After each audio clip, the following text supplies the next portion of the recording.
We went out onto the streets and asked people, do you think there's a place for the far right in Liverpool? No, not at all. No. It's racist and fascist, and it's just like unethical what they propose. Is there a place for them? Nowhere. I just don't believe in their views at all. I just think that they're too extreme. Of course not, because the far right just presents, the ideas of the far right are just too extreme in this day and age.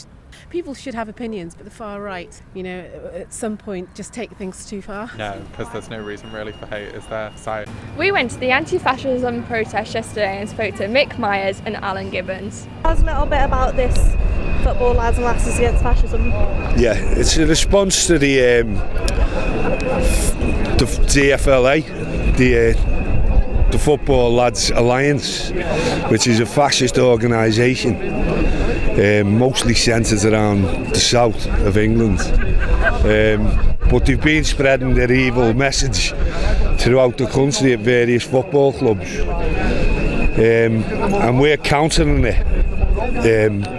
by forming the Football Lads and Lasses Against Fascism, and we're spreading the message that there's no place for hatred in football. No place for racism in football. So we're countering what they're doing by producing our own stuff, our own leaflets, stickers and what have you, and getting around to all the football grounds around the country to spread our message of hope, not hate. And why do you think it's so important that people are coming out today and showing support for this? Well, they keep testing the water, the fascists, trying to march in Liverpool, and there's no place for them in Liverpool. Liverpool's it's a multicultural city with a seaport, and 90% of the population are probably immigrants from all over the world, and we're not prepared to tolerate anyone spreading hate on our streets. So every time they come here, we just chase them, organise against them, and make sure that they can't spread the message of hate here. So can you just tell me your name and why you're here today? My name's Alan Gibbons. I'm Secretary of Liverpool Walton Constituency Labour Party, and I'm one of the organisers of Merseyside Together, an anti-fascist group.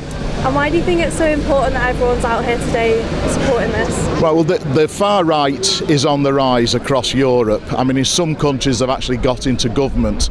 In the UK we saw 15,000 people march in London. That's historically an incredibly high level for the far right, something we've not seen remotely since the 1930s. So it's important for us to make sure they don't take off. And sometimes, because the numbers in the northwest have been tiny for the far right, people think it's kind of a joke. Well, it isn't.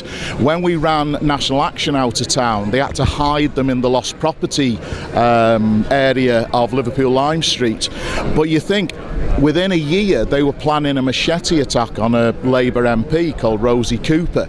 So they're not a joke. Where they create this atmosphere of hysteria against Muslims and immigrants, they spread race hate. That's when small right-wing terrorist groups can actually fester and actually start to pose real violent threats against people. So we aim to cut that at the bud. We're not going to allow them the oxygen of publicity. We're not going to allow them to march so they're a little dragon, part of a big dragon, the little man part of a big dragon.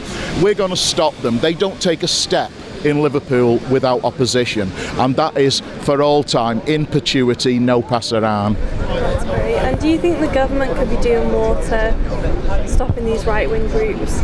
Well, essentially with government, I mean, the way to cut off the oxygen to the far-right groups is to end austerity. What creates the sewer from which these rats can appear is lousy housing, lousy working conditions, a sense of no hope.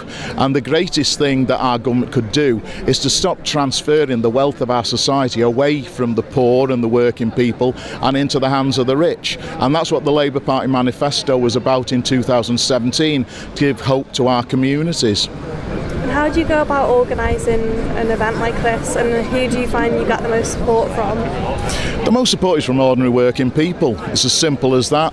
I mean, we use the internet, we use leaflets, we use Labour Party and trade union meetings. Like, there are groups from the Maritime and Transport Union, the RMT, who are in dispute over over the guards on the train.